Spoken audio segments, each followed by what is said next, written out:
নমস্কার বন্ধুরা, সীমা রান্নাঘর। আজকে বানাবো বিউলির ডালের রসবড়া। বিউলির ডাল নিলাম। বিউলির ডালটা ভালো করে ধুয়ে ভিজিয়ে দিলাম।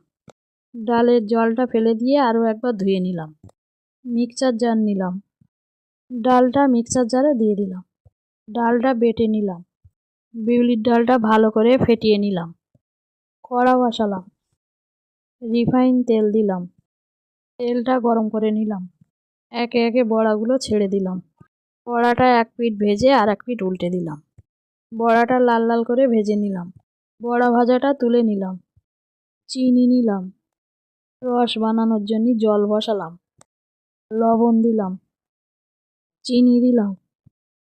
এলাচ ফাটিয়ে দিলাম। কিছুক্ষণ ফুটিয়ে নিলাম। পাটালি দিলাম। আরও কিছুক্ষণ ফুটিয়ে নিলাম। কিছুক্ষণ পরে নামিয়ে দিলাম। ভেজে রাখা বড়াগুলো রসের মধ্যে দিয়ে দিলাম। বিউলির ডালের রস বড়াটা ভালো লাগলে লাইক, সাবস্ক্রাইব, কমেন্ট, শেয়ার করুন। ফ্যান্টাস্টিক।